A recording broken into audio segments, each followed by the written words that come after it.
Hey guys, I lost my assistants. They left. I've been recording a while and they were done. So I lost them, so it's just me. But I have some awesome new titles to show you guys. I love when new titles come out like a kid in the candy store. I have quite a few, even though there's a lot more that came out. These are the ones I chose to show you. So bear with me as we go through. You ready? You're not going to bear with me, you're going to be excited, right? So this is Slide and See Nighttime. How cute! It goes through, this is a baby book where they can learn those fine motor skills. Each page has something that slides so you can see something new as it goes through. So sweet. Night and day, all of that stuff. Oh, Slide and See. Next up, another baby book. This is our tractor book. We have bus and we're gonna come up with trains soon too. This book is a toy on top of being a book. Isn't that awesome? The wheels actually spin. You can roll it across the floor. My nephew loves those books. Of course, we have some new That's Not Mine. We have Bee and Giraffe. I chose Bee because my Gracie loves bees. She's obsessed. Touchy-feely, bold lines, bright colors, different textures all the way through. Those books are a must-have. Next up, Muddle and Match. My kids love these books. They are great for car rides, which my kids are in the car quite often because we live in the middle of nowhere. Each time you read the story, it's different. You can create different characters as you go through. The story changes with the characters. When we read these for bedtime, we do have to limit them to 8 characters because you can read this book forever and ever.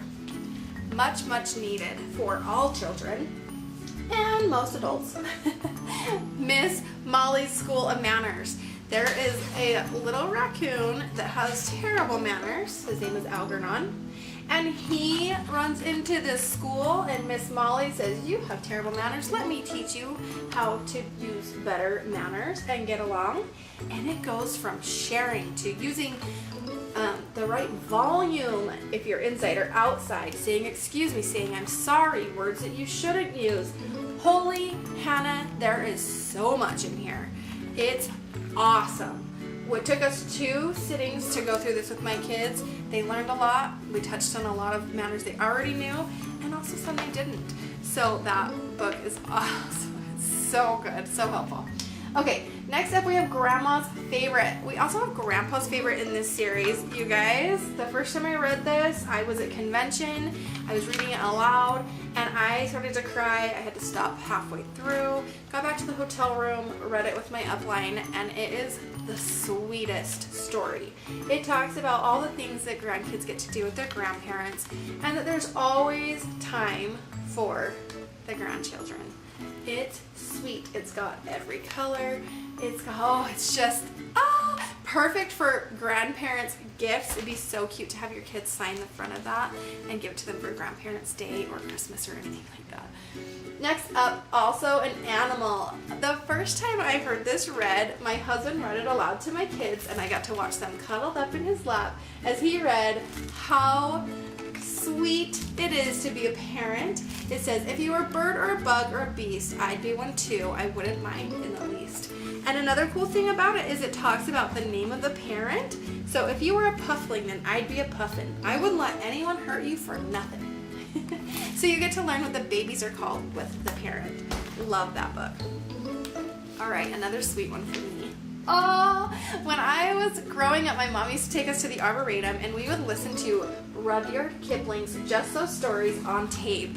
And it's all of these stories, and I love that we have a series about these stories, and it brings back all of those memories for me, and I get to create new ones with my kids for these stories, and I love that they get to see illustrations. These books are hardcover, but they have that soft, cushy feel on top of them, and the stories are a lot of fun talking about this one, how the camel got its hump. They're funny little stories. Okay. Of course, you guys, we have My Daddy is a Hero and My Mommy is a Hero. This book is another tearjerker. It is so sweet. It talks about Daddy being a hero and all of the different things that Daddy does to make sure our country is taken care of and safe. It talks about Daddy being brave and fixing things and helping others and being there for their children while they're doing this for everyone else. And in the end, it says, I want to be like Daddy. And it's, oh, I I just love it. Okay, getting a little more serious, less sappy. We have Bully on the Bus. This is such a great resource for all of us who have kids.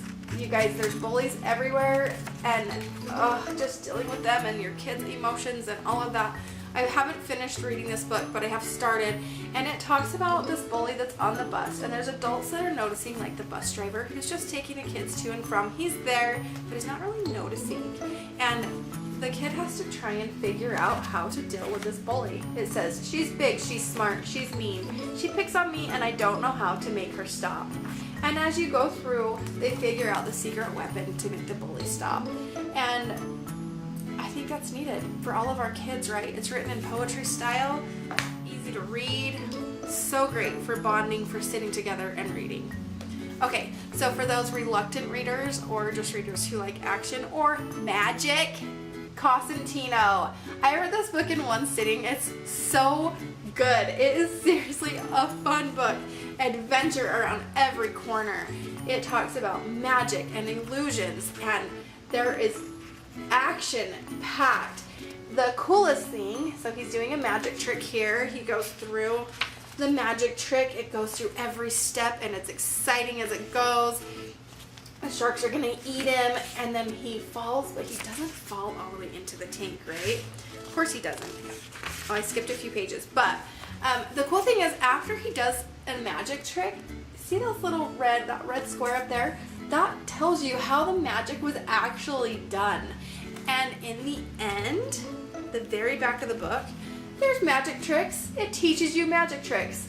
What? This book was so fun. I can't wait to read the next one in the series. I know it's meant for kids, but I loved it, you guys. I absolutely loved it. The last page on here just makes you want more. That's the very last page of the story. Where are they running to? What are they running from? What is happening next? I want to know. I want to know right now. Okay, guys. Thank you guys for being here. I love you all, and happy reading.